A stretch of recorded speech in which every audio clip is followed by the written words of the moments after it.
परेशान तो रहूंगा ना पार्वती। आखिर एक बेटी का बाप जो ठहरा। पार्वती, अब उसके हाथ पीले करने का समय आ गया है। थोड़ा ध्यान दीजिएगा इधर। आनंदी तो अभी सिर्फ 9 साल की है। अभी तो उसके पढ़ने लिखने और खेलने कूदने के दिन हैं। देख पार्वती, लड़कियां पराया धन होती है और जितना जल्दी इन्हें घर से विदा कर दे उतना अच्छा है। कल से आनंद की पढ़ाई लिखाई बंद। पर बापू, इसमें मेरी क्या गलती है? आप मुझे पढ़ाई करने क्यों नहीं देते?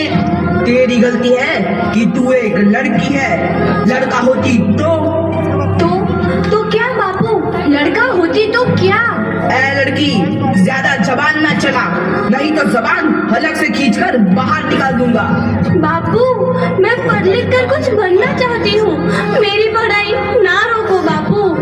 आनंदी, तुझे पढ़ना है तो पढ़, लेकिन सारी उम्र बाप की छाती पर यूं बोझ बनकर ना बैठ। पर बापू, अभी तो मेरी उम्र पढ़ाई लिखाई की है। मुझे पढ़ लिख कर डॉक्टर बनना है। पढ़ाई पढ़ाई पढ़ाई, आज तो तेरी इन किताबों का काम तमाम करके ही छोड़ूंगा। ये ले। नहीं बापू, मत फाड़ो बापू। छोरी। नहीं बापू, नहीं। बापू, ये तुमने क्या किया? तुमने मेरी इन किताबों को ही नहीं फाड़ा बापू, मेरी किस्मत फाड़ दी, मेरी किस्मत। ये कापी किताबें ना सिर्फ छोरों के हाथ में अच्छी लगती है। लड़कियों के हाथ में तो सिर्फ मेहंदी अच्छी लगती है, मेहंदी। पर बापू, मैं लड़की हूँ तो क्या हुआ? लड़का और लड़की तो हमारी दोनों आंखों के समान होते हैं। चुप कर आनंदी, और यह एहसान मान कि अब तक जिंदा है तू। कहीं बचपन में गला दबा कर मार दिया होता तो यह तेरी बकबक नहीं सुननी पड़ती आज। पर बापू, मुझे चूल्हा जलाना अच्छा ना लगे है। देख छोरी, जितना जल्दी हो तू चूल्हा जलाना सीख ले, उतना ही अच्छा है तेरे लिए। और हाँ, तेरा ब्याह तो होगा, वो भी कल के कल। अपना जीवन है तुम्हारी यही कहानी। आंचल में है दूध और आंखों में है पानी। मुझे माफ कर दे बेटी, तेरे बापू के जिद के आगे मेरी एक न चलेगी। माफ कर दे बेटी, मुझे माफ कर दे। इस प्रकार मात्र 9 वर्ष की छोटी उम्र में आनंदी का विवाह गोपाल राव जोशी से हो गया। बाल विवाह एक सामाजिक कुरीति है और इस कुप्रथा का शिकार होना पड़ा आनंदी को। 5 वर्ष बाद आनंदी 14 साल की हो गई है। उसके घर एक शिशु ने जन्म लिया है। देखते हैं आगे क्या हुआ। देखिए ना, इसे क्या हो गया है? इसका माथा तो अंगार की तरफ तप रहा है। इससे तो बहुत तेज बुखार है। आप बिना कुछ भी बोलते हैं, दीजिए मुझे। माधव, जल्दी से वैद्य जी को बुला के लाओ। जी, अभी बुला के लाता हूँ। ये तुम क्या कर रही हो आनंदी? भगवान की विभूति लगा रही हूँ। बस करो आनंदी, ये सब अंधविश्वास है। अरे आप यकीन तो कीजिए, भगवान की कृपा से इसका माथा ठंडा हो रहा है और बुखार भी उतर गया है ना बाबू? देखिए, दीजिए मुझे। उठो बाबू, आंखें खोलो, तुम्हें तुम्हारी माँ बुला रही है। आंखें खोलो, देखिए ना इसे क्या हो गया है। आंखें भी नहीं खोल रहा। आंखें खोलो बेटा। आप चुप क्यों है? आंखें खोलो बेटा, आंखें खोलो। आनंदी, हमारा बेटा कभी आंखें नहीं खोलेगा। नहीं, ऐसा नहीं हो सकता। मेरे बेटे को मुझसे कोई नहीं छीन सकता, कोई नहीं छीन सकता। पागल मत बनो आनंदी। माधव,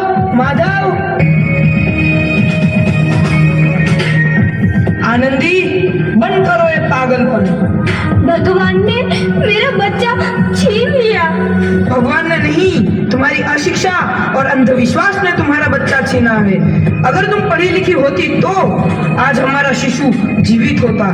तुम अनपढ़ थे आनंदी, अनपढ़। नहीं, अब मैं अनपढ़ नहीं रहूंगी, नहीं रहूंगी मैं अनपढ़। मैं पढ़ूंगी ताकि कल किसी और आनंदी को इलाज के अभाव में अपना बच्चा ना खोना पड़े। शाबाश आनंदी, और यही तुम्हारे अपराध के लिए प्रायश्चित भी है। जब से बिखर तू है नदी, आनंदी, तुम्हारी 12वीं का परिणाम आ गया है। तुमने पूरे कॉलेज में प्रथम स्थान अर्जित किया है। दिल खुशी चाहा तेरी आनंदी, तुम्हारी मेहनत रंग लाई है। तुम्हें शिक्षा वृत्ति मिली है। ये लो तुम्हारे अमेरिका जाने की टिकट। मुझे शिक्षा वृत्ति मिल गई, मैं अमेरिका जा रही हूँ। पर ये सब मैं अकेले कैसे कर पाऊंगी? आनंदी, अपने आप को इतना कमजोर क्यों समझ रही हो? फिर इतना पढ़ने लिखने का क्या फायदा? तुम अभी गवार की गवार नहीं हूँ मैं अब गवार।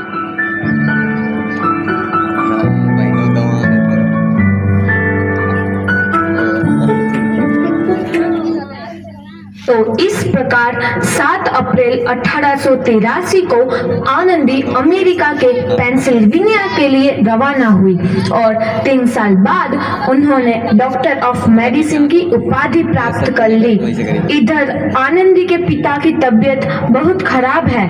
आगे क्या होता है देखते हैं। लगता है अब मेरे जाने का समय आ चुका है। मैं नहीं बचूंगा। ऐसा मत बोलो। शहर के सिटी हॉस्पिटल में अमेरिका से डिग्री लेकर कोई बड़ा डॉक्टर आया है। एक बार वहां चलकर दिखा लेते हैं। हाँ, सही बोला भैया। कम से कम दिल को तसल्ली तो मिल जाएगी। हाँ हाँ, चलो चलो जल्दी हॉस्पिटल चलते हैं।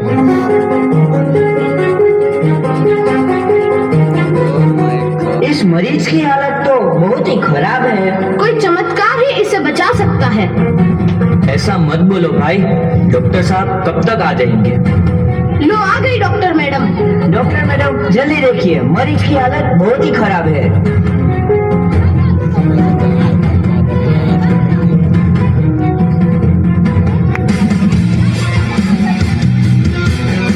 अब आप बिल्कुल ठीक हैं। मौत के मुंह से आपको बचाया है डॉक्टर मैडम ने। डॉक्टर साहब ने मुझे बचा लिया। मुझे मिलना है डॉक्टर साहब से। डॉक्टर साहब नहीं, डॉक्टर मैडम बोलो। डॉक्टर मैडम, उन्होंने ही तुम्हें जीवन दान दिया है। लो आ गई डॉक्टर मैडम, मिल लो उनसे। डॉक्टर मैडम, आपका बहुत बहुत धन्यवाद। आपने मेरी जान बचाई। इसके बदले में मैं गरीब भला आपको क्या दे सकता हूँ? वचन, वचन चाहिए मुझे कि कभी ये नहीं कहोगे कि लड़कियां कुछ नहीं कर सकती। वचन? ये कैसा वचन? अरे श्यामलाल, तुमने पहचाना नहीं? तुम्हारी बेटी आनंदी। आनंदी? मेरी बेटी आनंदी? डॉक्टर? हाँ बापू, वही आनंदी जिसके लिए बचपन में तूने चूल्हा और दूल्हा के अलावा कुछ नहीं सोचा था। आनंदी, आनंदी मेरी बेटी, मुझे माफ कर दे। मैं तेरा गुनहगार हूँ बेटी। नहीं नहीं बापू, वही आनंदी जिसके हाथ पीले करके तुम उसकी सारी जिंदगी काला कर देना चाहते थे। माफ कर दे मुझे मेरी बच्ची, माफ कर दे। मैं तेरा अपराधी हूँ मेरी बच्ची, माफ कर दे। नहीं बापू, मैंने तो तेरा एहसान चुकाया है। याद है ना अपना एहसान जो बचपन में तुमने मुझ पर किया था? ताने सुना सुना कर जीते जी मार डाला था मुझको। अब बोल, और किस किस को मारेगा? आनंदी बेटी, मुझे माफ कर दे मेरी बच्ची। मैं तेरा गुनहगार हूँ। बापू, आपने ही तो बोला था किताबें सिर्फ बेटों के हाथ में अच्छी लगती है, बेटियों के हाथ में तो सिर्फ मेहंदी। बेटों और बेटियों में फर्क करना दो आंखों में फर्क करने समान है। एक का पढ़ना और दूसरे का ना पढ़ना सामाजिक अंधकार है बापू, सामाजिक अंधकार। उपकार मांगता हूँ मैं तुझ जैसी बेटी का, जिसने सारी उम्र मुझसे कुछ ना मांगा। मांगा तो सिर्फ बराबरी का दर्जा। वरना सच तो यह है कि मैं तेरी माफी के लायक भी ना हूँ। वो जैसा बाप तेरी बराबरी कर सके, उसके मैं लायक भी ना हूँ मेरी बेटी, मैं लायक भी ना हूँ। अपने बापू को क्या माफ नहीं करोगी आनंदी? माफ कर दो आनंदी, माफ कर दो। सुबह का भूला यदि शाम को घर लौट आए तो उसे भूला नहीं कहते। बापू। तो इस प्रकार आनंदीबाई जोशी ने अपनी मेहनत और अटूट इरादे से न केवल भारत की पहली महिला डॉक्टर बनी, बल्कि आगे चल के उन लड़कियों के लिए सुनहरा रास्ता दिखा गई जो जीवन में कुछ करना चाहती थी।